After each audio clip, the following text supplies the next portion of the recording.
welcome back to the channel. We are in Americade 2024, and today I am at the Indian demo tent all day long. I just came off of that bike over there, actually, the new Scout 101, so go check that out on the channel.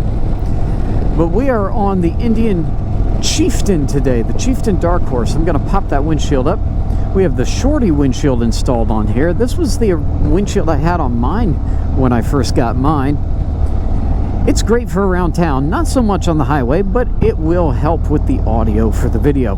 So if you've been around my channel, seen any of my test drive videos, you know I've got certain criteria by which we judge motorcycles. The first of which is comfort. If a motorcycle is not comfortable, you are not going to want to ride it. Indians, especially their bagger and touring lineup, they are known for comfort.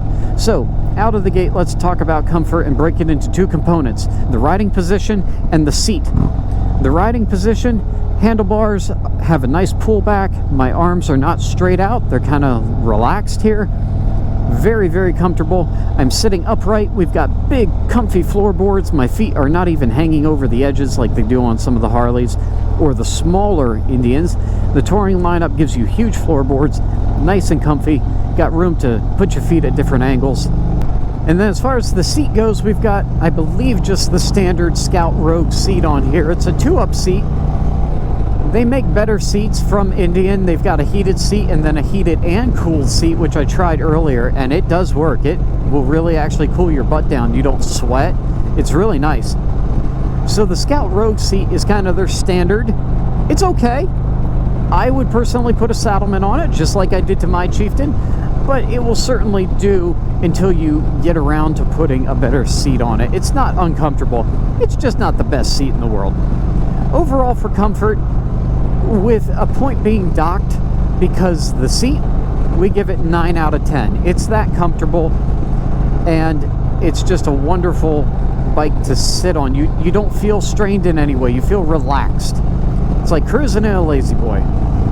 The Chieftain is awesome.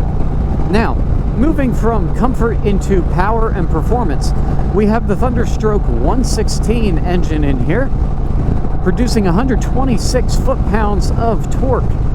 We're in sport mode and we're on the highway, but I hit a wall. They've got a limiter set on these demo bikes. You can't go beyond a certain speed. Not a problem. The 116 is an amazing engine and it will go plenty fast for you guys. I've pushed one well over 125 miles an hour before. That's when I decided to back it off.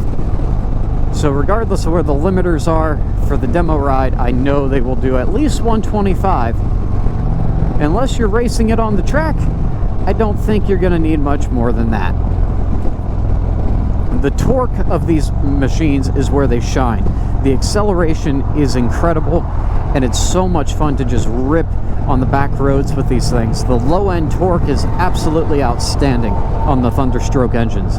That goes for the Thunderstroke 111 and the 116. Getting on the off-ramp here, let's talk about decel.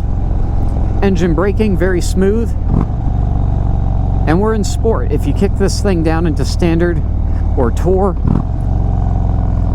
I don't know how you would get any smoother than that. That is like silk, that deceleration.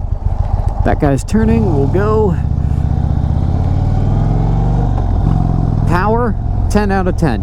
The Thunderstroke 116, it'll get you there, and it'll get you there in a hurry.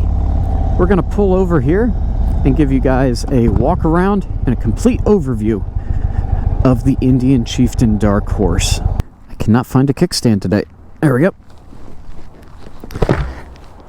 There she is, the Indian Chieftain 116 Dark Horse trim package.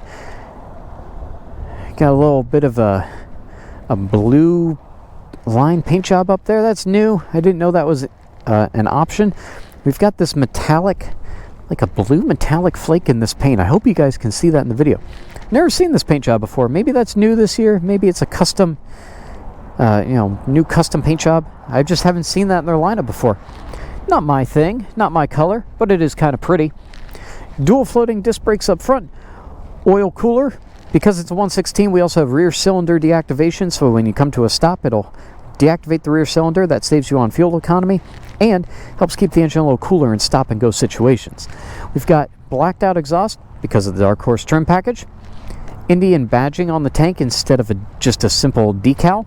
That looks pretty sharp. We've got surround sound, so even though we don't have the trunk, what I did to my Chieftain was put a trunk on with speakers. Instead, they've got them in these saddlebag lids. What are they claiming here? A total of 400. They are claiming here a total of 400 watts for the premium Power Band Plus audio system. Looks great. Of course, Indians are fob now. That's a pretty beat up fob, these demo bikes. Lots of storage in the rear. Nice Indian badging there. Some of your storage will be taken away by the audio in the lids, but not much. Now you've got closeouts back here that make it look really nice across the back. I wish my Chieftain had that. Between the fender and the saddlebags, having the closeouts makes it look really sharp. That's about it for the walk around. For a little bit of storage, you've got the standard phone slot up here with a plug for charging your phone and or updating the ride command system. And then we can lock and unlock our saddlebags here. Extra switch port for heated grips if you want to add that as an option. Let's talk about Indian's ride command. We've got several screens that we can switch between here, and we can also customize those screens with different widgets. You can drag and drop them to make it act however you want. Apple CarPlay installed, however no Android Auto. Apparently, from talking to the guys at the demo booth, Indian's working on it. It's in the works. It will be available as a future update to Ride Command. That's the working theory at the moment, but at the moment just Apple CarPlay, no Android Auto. If we go to navigation, you can see we can do touchscreen. There's also controls here to toggle between things and zoom in and out, so when you're riding you never have to take your hands actually off the controls to do anything up here. Traffic is built in. You can see it's green on the Northway right now, meaning no traffic or very little traffic. And then also, if it was a rainy day, it's perfectly sunny, so you won't see it here, but you have live weather radar as well. If we go to phone, you can hook up a cell phone to this bike, obviously, for Apple CarPlay, and then also, if you have just an Android, you'll still get your calls, contacts. You can make phone calls. You have voice control over here on your handlebar to activate through your headset, so you can, use voice control to do some of this as well as Bluetooth for audio. Speaking of audio, let's try turning it up a little bit. On the line here, if you can correctly identify this secret sound, here it is. So, great audio. Great sounding audio. I'm not going to play any music because of copyright stuff.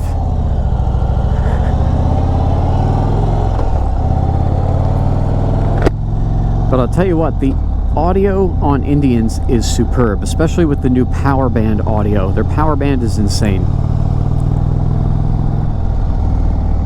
All right, let's hit the twisties. I'm going to drop that visor down a little bit, get a little more air, or drop the windshield rather. We're in sport mode, and we're going to talk about the handling here. Handling on Indians is awesome. At the top of their lineup, the Challenger and the Pursuit, both based on the same frame, I would give them the top honors when it comes to handling for a touring bike. Second only to those two, I would put the Chieftain and the Roadmaster. So Challenger and Pursuit, same frame. Chieftain, Roadmaster, same frame together. Doesn't matter if you got the Roadmaster or the Roadmaster Classic. It's all the same frame there for the 116 lineup and the Power Plus lineup for the Challenger, the Pursuit.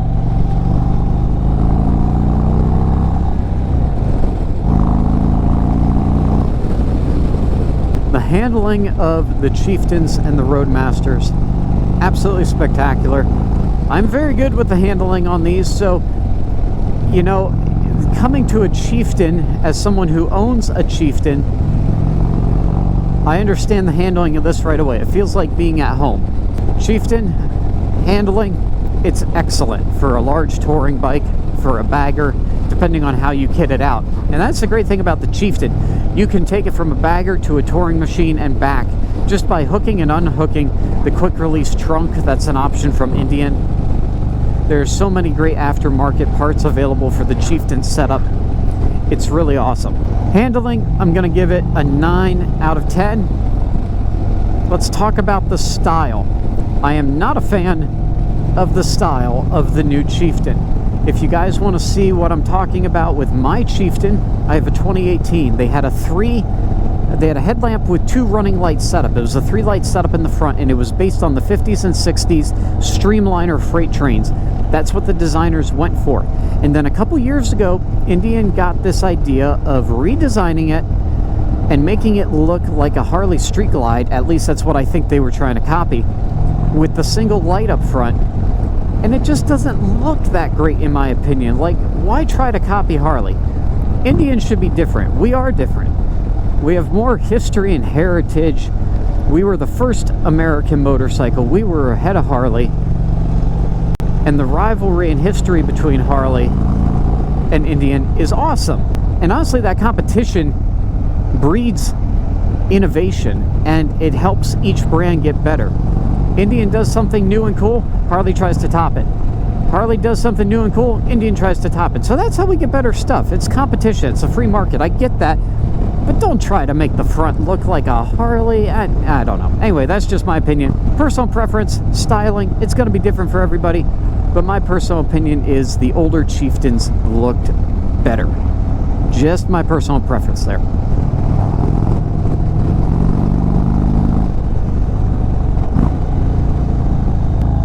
What an amazing engine. That 116 is so smooth. The engine braking is awesome. What a great engine and bike. Nobody coming. All right, guys, so we're going to wrap up this review here. If you have any questions, comments, or you just want to start that Harley Indian feud, go for it down in the comments. I love hearing from you guys. I own a Harley. I own an Indian. So if you guys have any questions or comments for me about the American cruiser market, I will do my best to answer any questions you guys have. You guys have given me good questions in the past that I didn't know the answer, so I went and did research and looked them up for you guys. I will do my best to help you guys out, especially when you're considering getting a new motorcycle. If you're new to my channel and you feel I've earned it, please hit that subscribe button, click the bell icon next to it. It'll give you notifications when there are new videos to watch right here on MOTOBLADE. If you're a returning subscriber, thank you for sticking around for all my crazy test rides from Americade. We've got so many rides coming out this week. Whew, I've already done 8 test rides alone this afternoon on Indian, so lots of great content for you guys. If you guys would do me a big favor and hit that thumbs up button, that helps us crack the YouTube algorithm and get this video out to more people, and it promotes this video across YouTube, and more people view the channel, we grow, we get more subscribers, and we build this awesome community. So please hit that thumbs up button. That's going to do it from Americade 2024 on the new Indian Chieftain Dark Horse. Thank you guys so much for watching. Until next time, y'all know what to do. Be careful out there on the roads. Ride safe, ride on. I'll catch you on my next video. Deuces.